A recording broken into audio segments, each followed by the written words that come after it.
You are in direct violation of the HOA covenants by removing this ladder without approval. I have the easement filing right here. You can't restrict my access to the water. Metal screamed against wood, then a splash, and when I opened my front door to the cold lake air at 6:12 a.m., my dock ladder was already swinging in the HOA workboat like stolen scrap. I ran down the grass in bare feet, breath fogging. Diesel and wet pine hit my nose. Our HOA president, Karen, stood on the shore in a neon vest, clutching a clipboard like a badge. She told me my ladder was an unauthorized structure on association shoreline and was now seized as HOA property. The guys in the boat yanked the last bolts while water slapped the posts and my grandpa's old ladder slid away from my dock for the first time since 1974. This is the story of how the HOA seized my dock ladder since 1974, then I filed the easement, and that's what this whole mess is about. On May 3, 2024, a bright red violation letter hit my mailbox, $300 in fines, $10 a day until I removed the ladder they already had. When I walked into the HOA office that afternoon, the place smelled like burned coffee and copier ink, and 3 neighbors stared at their phones instead of at me. I told Karen there had to be a mistake, that the ladder had been there for decades, that my dad's bad knee made it a safety thing. She didn't even look up. She just said the board had voted and discussion was closed. At the next board meeting at 9:00 p.m., I tried again. The clubhouse lights buzzed, kids laughed by the pool outside, and I talked about family, safety, history. 5 hands shot up to ratify the fines while I was still talking.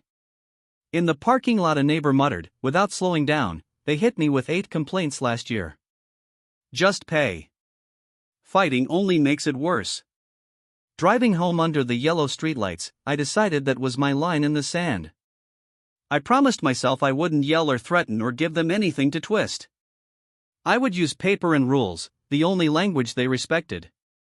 That night I cleared my dining table, made coffee so strong it smelled like burned toast, and turned my house into a tiny war room. I lined up photos, emails, and call logs in a binder. I printed every violation letter and highlighted the nonsense. In a notebook I wrote one line with care, timeline item 1 April 5 at 4:27 a.m. false trespass call. Then I underlined another sentence 3 times, patterns of false reports can be prosecuted. Online maps weren't enough, so I took a morning off and went to the county courthouse. The records room was cool and quiet, with the smell of dust and lemon cleaner. A clerk rolled out a gray box, and the file landed with 63 pages. Inside were old subdivision maps and the first rules, from before our modern HOA even existed.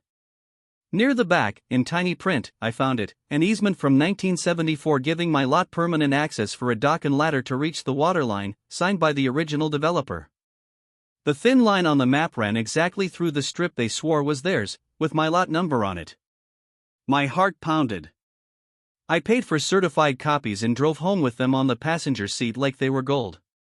Then I hired a surveyor for $850 to mark the exact line.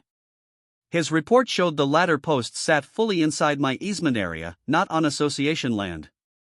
1 week later, I recorded a notice of dock access easement with the county, attaching the old easement, the survey, and photos of the ladder they took. My revenge plan was nothing but paper, signatures, and timestamps. By the next HOA meeting, the whole neighborhood felt it. The clubhouse was packed, hot, and loud, and phones were already held chest high. I had asked to be on the agenda under new business, so Karen couldn't skip me without breaking her own rules. When she finally said my name, I walked up and set my binder on the table with a solid thump. Page 1 was the old easement, highlighted. Page 2 was the survey map with a bold line showing my rights. Page 3 was a clean list of every violation notice, date, and fine they'd slapped on me. I spoke slowly so every camera could hear. I said the board had seized my property, fined me for using land covered by a recorded easement, and filed a false trespass report on my lawful access. Halfway through, the doors at the back opened and in walked the city code inspector I had copied on my complaint, along with our tiny town's council liaison. The room went quiet. They sat in the front row while I handed over copies. The inspector flipped through, then looked straight at the board and said a recorded easement cannot be overruled by HOA rules, that my ladder had been within my legal rights, and that removing it and stacking fines on top could violate local ordinances. He gave them 30 days to return or replace my ladder, reimburse my documented costs, and correct their records, or he would recommend enforcement and the judge would likely agree. Someone in the back whispered dude, and phones tilted higher. That clip hit the neighborhood Facebook group that night and jumped to TikTok by morning. Comments poured in. People shared their own petty fines and quiet fears. At the next election, 3 board members, including Karen, were voted out in one noisy evening. The HOA's lawyer called me and, in a tone I had never heard from them before, offered $1,200 for the survey, filing, and the months my ladder sat in storage, plus written confirmation of my easement and a full wipe of every violation notice. A week later, 2 maintenance guys showed up at 8:03 a.m. and installed a brand new stainless steel ladder in the exact same spot, taking careful photos as they went. Now mornings on the lake smell like pine and coffee again instead of diesel and stress. My dad eases down the shiny ladder, laughs, and says my grandpa would be proud. Kids from 3 houses over line up to jump off in a squealing parade. The new board posts regular reminders about respecting easements and property lines, and neighbors actually speak up when something feels wrong. Every time I walk past the HOA bulletin board, I remember that gray box, those 63 pages, and the thin line with my lot number on it, waiting in a courthouse drawer to land with a heavy thump if anyone forgets. Please follow for more HOA showdowns like this. Do you think she got what she deserves? Comment below.